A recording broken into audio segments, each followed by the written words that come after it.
جاتا ہے۔ عید میلاد النبی کا جلوس نہ نکالنے والوں کو شیطان کہنا، ابلیس کہنا، کافر کہنا، گستاخ رسول کہنا، یہ جملہ کتنا خطرناک ہے اور کہاں تک اس کے زہر کی رسائی ہے، ذرا غور کی کبھی آپ نے؟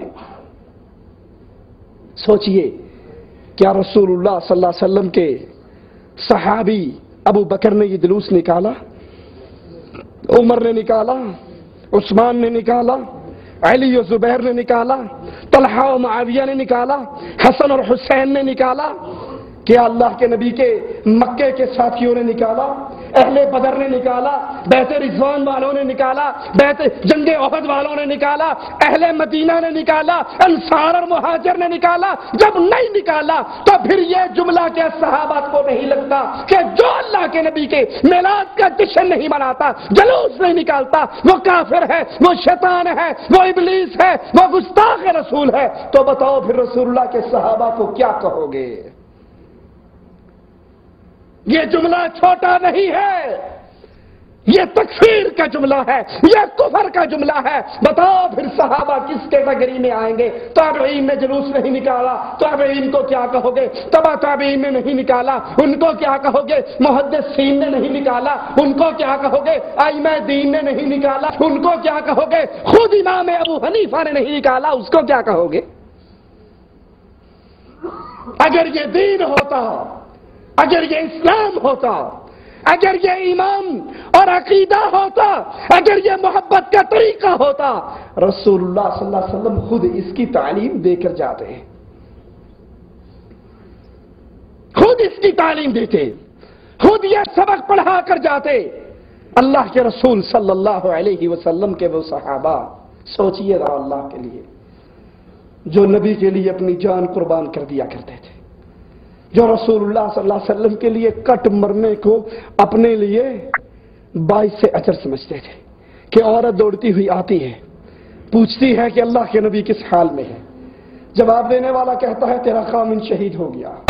وہ پھر پوچھتی ہے اللہ کے نبی کس حال میں ہے؟ دوسرا کہتا ہے تیرا بیٹا شہید ہو گیا۔ وہ کہتی ہے اللہ کے نبی کس حال میں ہے؟ تیسرا کہتا ہے تیرا دوسرا بیٹا بھی شہید ہو گیا۔ وہ کہتی ہے اللہ کے نبی کس حال میں ہے؟ جواب ملتا ہے تیرا ایک اور بیٹا شہید ہو گیا۔ وہ کہتی ہے اللہ کے نبی کس حال میں ہے؟ جواب ملتا ہے اللہ کے نبی خیریت سے ہیں، اللہ کے نبی صحت یاب ہیں، اللہ کے نبی محفوظ ہیں۔ اگر اللہ کے نبی صلی اللہ علیہ وسلم کو دیکھتی ہے اور زبان حال سے کہتی ہے اللہ کے نبی کائنات برباد ہو جائے، جب آپ کو میں دیکھتی ہوں آپ صحیح اور سلامت ہیں، آپ تندرست ہیں، آپ حفاظت سے ہیں، اللہ کی قسم میرے سارے غم دور ہو جاتے ہیں۔ اللہ کے نبی صلی اللہ علیہ وسلم فرماتے ہیں میں احد کے میدان میں دائیں دیکھتا ہوں، ایک عورت میری حفاظت کرتی ہوئی نظر آتی ہے، بائیں دیکھتا ہوں وہی ادھر لڑتی ہوئی نظر آتی ہے۔ ایک صحابی اللہ کے نبی کے سامنے کھڑے ہو جاتے ہیں، آپ کو اپنے سینے کو ڈھال بنا کے آپ کو اس کے پیچھے محفوظ کر لیتے ہیں۔ ابو بکر کہتے ہیں میں نے اس کے جسم پر لگے ہوئے زخموں کو دیکھا، اس دن اس کو 80 زخم لگے تھے۔ جو صحابی 80 زخم کھا سکتے ہیں، جو صحابی نبی کو بچاتے ہوئے اپنے بچوں کو کٹوا سکتے ہیں، بتاؤ وہ عید میلاد النبی کا جلوس نہیں نکال سکتے تھے؟ ان کے لیے سیویاں کھانا، بوتلیں پینا، جلوس نکالنا، گلے میں ہار ڈالنا یہ مشکل کام تھا؟ جنہوں نے کہا تھا اے نبی ہم اصحاب موسیٰ نہیں ہیں، اگر آپ اللہ کی قسم ہمیں کہو کہ اس سمندر میں چھلانگ مار دو، ہم ادھر آپ کی زبان مبارک سے جملہ پورا ہوگا، ادھر یہ کام کر گزریں گے۔ عورت دوڑتی ہوئی آئی تھی، کہا تھا اللہ کے نبی میرا خامن آپ کا صحابی، پہلی رات ہے، ابتدائی راتیں ہیں شادی کی، میرے ساتھ میرے حجرے کے اندر تھا، آپ نے منادی دینے والے کو بھیجا کہ آواز لگاؤ جو اللہ پر ایمان رکھتا ہے، قیامت پہ ایمان رکھتا ہے، وہ میدان جہاد کے لیے نکلے۔ اے اللہ کے نبی میرے خامن نے غسل کرنا بھی گوارا، آپ کا حکم سن کے دوڑ آئے، وہ شہید ہو گئے۔ اللہ کے نبی حنظلہ پہ تو غسل واجب ہے، نبی صلی اللہ علیہ وسلم اس کی لاش دیکھتے ہیں، لاش سے پانی کے قطرے گر رہے ہیں، فرماتے ہیں اللہ کی بندی خوش ہو جا، تیرے خاوند پر غسل واجب تھا، اس کو غسل آسمان والے کا فرشتے دے کر گئے ہیں، جو اللہ کے نبی کا حکم سن کے چند لمحوں کی تاخیر برداشت نہیں کر سکتے تھے۔ کیا یہ ممکن ہے کہ ان کے لیے عید میلاد النبی کا جلوس نکالنا مشکل تھا؟ گھوڑے باہر تھے؟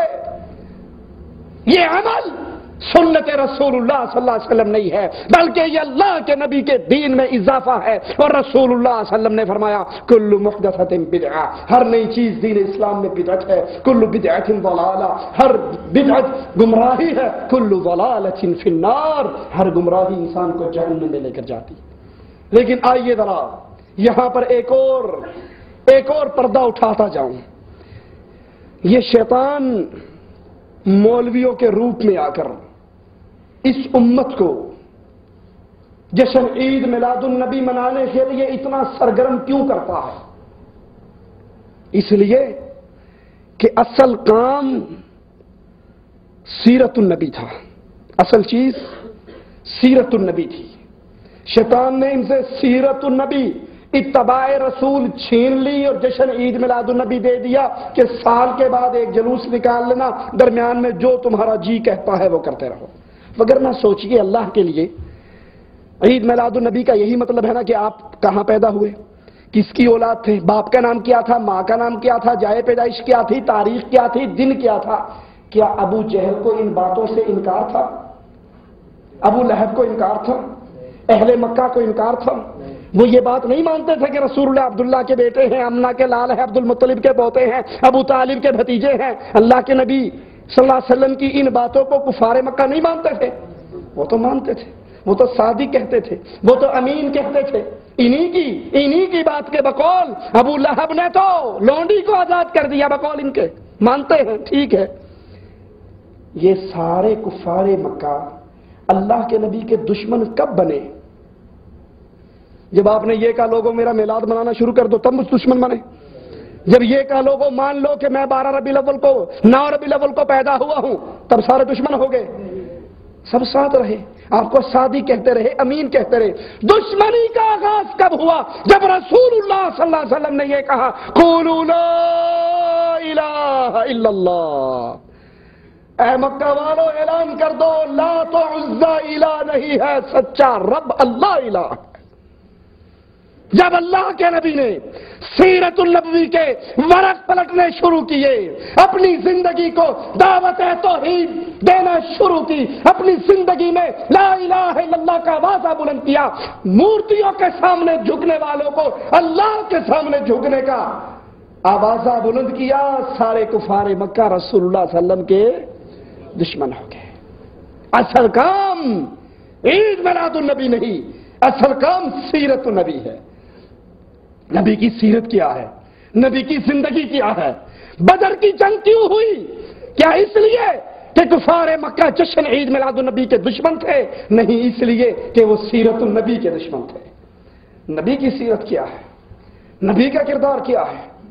دشمن آ کر کہتے ہیں چچا، نبی کے چچا ابو طالب کو، اپنے بھتیجے کو روک لے، یہ لا الہ الا اللہ کا آوازہ لگاتا ہے، یہ اللہ کے علاوہ نہ کوئی مشکل کشا، نہ حاجت روا، نہ غوث آدم، نہ بری کرنے والا، نہ اولاد دینے والا، نہ رزق دینے والا، نہ صحت دینے والا، نہ عبادت کیے جانے کے قابل، یہ آوازہ لگاتا ہے الا اللہ، صرف اللہ ہے جس کی عبادت کی جائے، اللہ ہے جس کو پوجا جائے، اللہ ہے جس سے مانگا جائے، اللہ ہے جس کے آگے جھکا جائے۔ اور یہ آوازہ ہمارے بتوں کے لیے گالی ہے، اس کو کہو یہ کام نہ کرے۔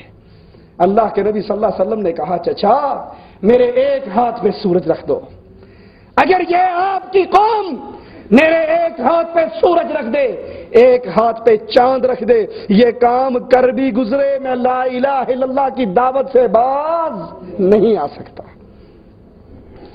رسول اللہ صلی اللہ علیہ وسلم کی سیرت کیا ہے؟ جس سیرت سے کفار کو دکھ تھا، جس سیرت سے کافر جلا کرتے تھے، وہ سیرت لا الہ الا اللہ کی دعوت ہے، وہ سیرت